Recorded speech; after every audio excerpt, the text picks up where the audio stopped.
was expected to fit into. She was navigating co-writing sessions, promotional appearances, and constant pressure to deliver chart-ready material, all while still technically being a schoolgirl. A typical stretch might involve breakfast in the UK, label meetings by midday, and a long flight to a studio session in the United States by evening, a pace that would be exhausting for an adult professional, let alone someone still navigating adolescence. Multiple producers would pitch beats, hooks, and themes in any given session, and Courtney often found herself recording material that technically carried her name, but didn't necessarily reflect anything she'd have chosen to write on her own. Over time, that disconnect between the artist she wanted to become and the artist the label was building started to wear on her.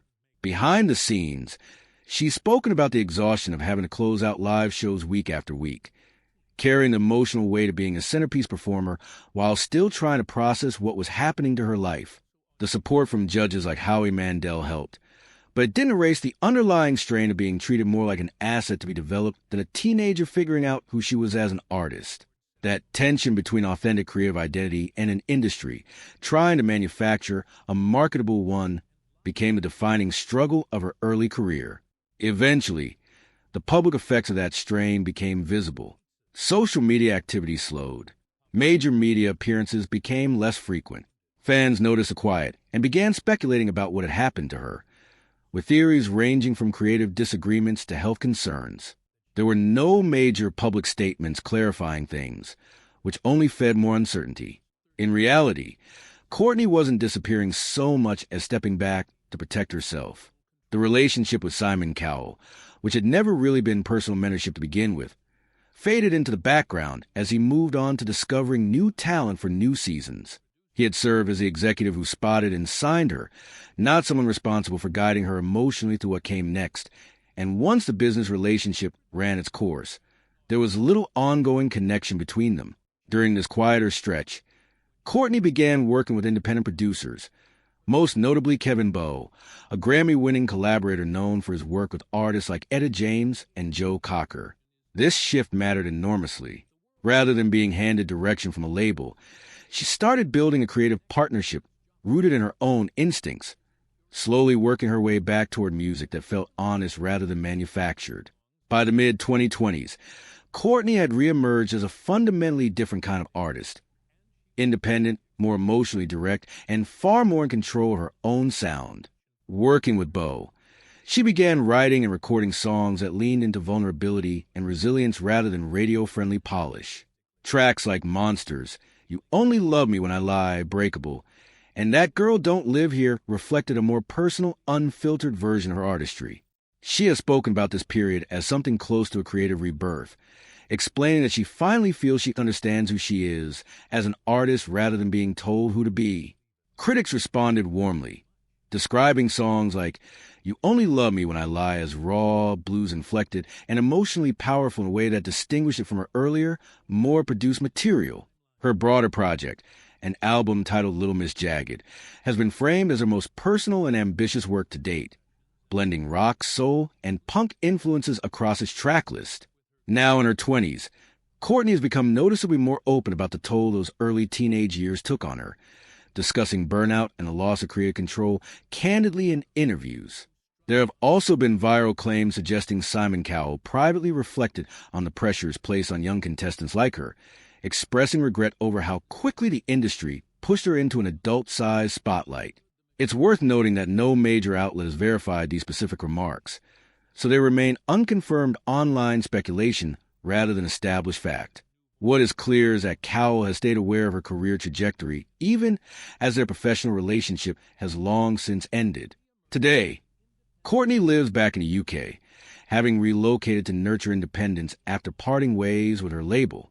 County Durham remains home, and she maintains close ties to friends and routines from her childhood in Heselden and the surrounding area. Much of her creative process now happens quietly at home, working through lyrics and ideas before bringing them into the studio with Kevin Bowe. Online, she's built a substantial following across TikTok, YouTube, Instagram, and Facebook, with well over 1 million followers combined. Rather than using these platforms purely for promotion, she tends to share behind-the-scenes studio moments, casual conversations about mental health, and glimpses of everyday life. Fans frequently describe her content as unusually honest, and she's been candid about finding some platforms, like TikTok, more draining than others, while valuing YouTube as a space to share music without as much pressure. Earlier this year, she signed with new management, Total Artist Management under Oliver Mojita, after leaving her previous team over creative differences. With that new backing, she's been performing across the UK and Europe and planning shows in the United States. One particular highlight came in April 2024, when she was personally selected by music executive Clive D. There's a particular kind of silence that falls over a talent show audience when something genuinely unexpected happens. In 2018, that silence belonged to a 13-year-old from a small village in northern England, whose voice seemed to belong to a completely different body, era, and life experience than the one she was actually living. Her name was Courtney Hadwin, and for a few minutes on the America's Got Talent stage, she became one of the most talked-about performers in the world. What followed, though, was less a straight line to stardom and more a complicated, very human story about what happens when a child's talent collides with an industry built for adults. It's a story that's been told plenty of times as a viral highlight reel. The shy girl, the booming voice, the stunned judges. But the more interesting version is what happened once the camera stopped rolling, when a teenager from County Durham suddenly had to figure out how to be a person and a product at the same time. That's the version we're slowing down for. Courtney was born in July 2004 and grew up in Heselden, a former mining village near Hartlepool in County Durham. She was raised alongside two younger siblings by parents who, by most accounts, recognized early that their daughter had something unusual. Singing was part of her life from childhood, and as she got older, she drifted from musical theater into cover songs, eventually finding her own sound somewhere in the overlap between soul, blues, and rock. Watching Connie Talbot on Britain's Got Talent is often cited as the spark that turned casual singing into a serious ambition. By around age 10, Courtney was treating music as something to be practiced and refined rather than just enjoyed. A school open mic performance of Say Something was filmed, posted online, and spread locally faster than anyone expected, surprising classmates who hadn't realized what she was capable of. From there, her early career followed a familiar but demanding pattern for young performers. Vocal lessons paid for partly through busking, appearances at multiple local music schools, and a string of regional competitions. She reached the final of Teen Star UK in 2015, won Hartlepool's Performer of the Year the following year, and opened for Sister Sledge in front of a crowd of roughly 18,000 people at a local festival. By the time she auditioned for The Voice Kids UK in 2017, advancing all the way to the final, it was clear she wasn't simply a talented kid with a hobby. She was, by local standards, already something close to a star. None of this happened without sacrifice at home. Her father reportedly took on extra work, including delivery driving, to cover travel costs to auditions and lessons. Her mother believed in her ability before most of the wider world had any reason to. When Courtney's career eventually pulled the family toward Los Angeles, it was her parents who restructured their lives around her opportunities rather than the other way around.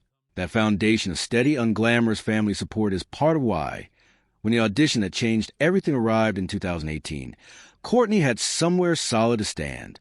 She walked onto the America's Got Talent stage looking exactly like what she was, a shy, nervous teenager who seemed almost outplaced under the lights. Then she began singing Otis Redding's Hard to Handle, and the transformation was immediate and startling. Gone was a timid schoolgirl. In her place was a performer with a raw, weathered vocal power that audiences and judges alike struggled to reconcile with her age. Simon Cowell, known for his famously unmoved demeanor, reacted with visible astonishment, telling her she had walked out shy and sung like a lion. Howie Mandel didn't just praise her, he hit the golden buzzer, sending her straight to the live shows and compared her voice to Janis Joplin's.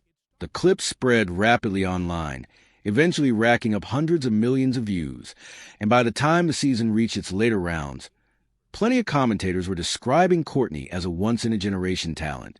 She advanced through the quarterfinals and semifinals before finishing 6th overall in the competition, a placement many felt undersold how much of an impact she'd made. The result almost didn't matter. AGT had already done its job. It introduced her to an international audience and effectively launched her into the music industry's orbit. Shortly after the season ended, Simon Cowell signed her to his label, Psycho Music, in partnership with Arista. At 13, Courtney Hadwin had gone from singing in a county Durham village to being positioned as the next big thing in American entertainment. What looked like a fairy tale turn from the outside felt considerably more complicated up close. By the time Courtney formally signed a recording contract at 14, she'd entered a world built around adult timelines, adult expectations, and adult definitions of what a marketable young artist should sound like. She has since described feeling like people around her were constantly telling her who she should be, a sentiment that captures just how disorienting that period became. Her schedule blurred together meetings, transatlantic travel, and recording sessions with songwriting teams and producers who were, often with good intentions, trying to shape her into something radio-friendly. The comparisons to Janis Joplin that had once felt like high praise started to function more like a box she